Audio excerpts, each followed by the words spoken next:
प्रणति। ए channel रो समस्त संवाद गुड़िक तथ्य भित्तिक और सत्य उपर आधारित। तेणु ए चैनल को आपण देखंतु, लाइक शेयर सब्सक्राइब करंतु। पोषण मास पालन कार्यक्रम शुभारंभ।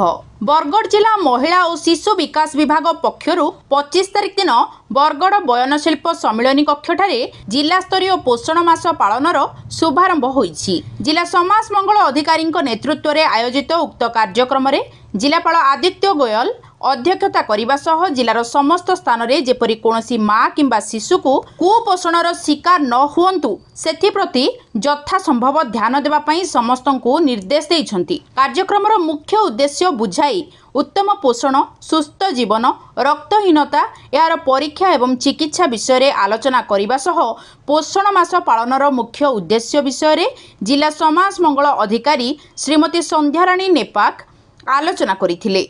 दैनंदिन खाद्य विविधता आनिबापई आंचलिक तथा मिलेट बा क्षुद्र खाद्यशस्य सामिल करिबा, शिशुर अभिवृद्धि निरीक्षण करने सहित आद्य शैशव एवं प्राक विद्यालय शिक्षा पई जत्नवान हेबा, पारिपार्श्विक सुरक्षा पई माटी पानी और परिवेशर जत्न नेबा एवं सुस्थ जीवन पई सुषम खाद्य खाइबा सहित परिष्कार परिच्छन्नता उपरे गुरुत्व देवा उपरे विशेष गुरुत्व दे लोकों को सचेतन करने पई समस्त आशा, अंगनवाड़ी कर्मी एवं सुपरभाइजर यथेष्ट जत्नवान हेबापई मंचासीन सम्मानित अतिथि मत व्यक्त करथिले। कार्यक्रम में अंगनवाड़ी कर्मी एवं स्कूल छात्र छात्री मानक मध्यरे झोटी, क्विज, डिबेट भली विभिन्न प्रतियोगिता आयोजन करी कृति छात्र छात्री एवं अंगनवाड़ी कर्मी को पुरस्कृत करने सह पोषण सचेतनता विषय वस्तु आधारित सांस्कृतिक कार्यक्रम प्रदर्शित होइथिला।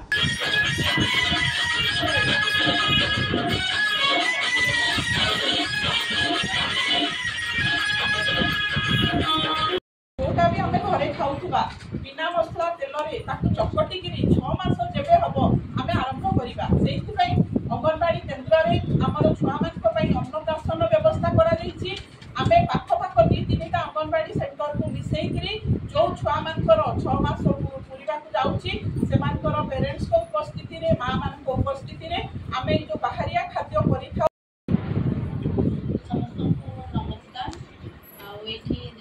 आशा दीदी, anganwadi worker, other health officer जिम्मे भी हेल्थ डिपार्टमेंट स्टूडेंट मन को समस्त नमस्कार। एथिरे जिलार समस्त सीडीपीओ, अंगनवाड़ी कर्मी, जिला समाज कल्याण कार्यालयर समस्त कर्मकर्ता समेत सम्मानित अतिथि भावे जिला मुख्य कृषि अधिकारी प्रसन्न कुमार मिश्र, जिला सूचना और लोकसंपर्क अधिकारी प्रहलाद खोसला, जल विभाजिका एपीडी श्रीमती शोभ्याराणी बेहेरा, पोषण विशेषज्ञ श्रीमती खुशबू अग्रवाल, श्री अन डीपीसी नारायण पाणिग्राही एवं एसीएफ हरमोन रथ उपस्थित थिले। बरगढ़ आम जिला प्रतिनिधि सत्यनारायण प्रधान का रिपोर्ट, सत्य संधान।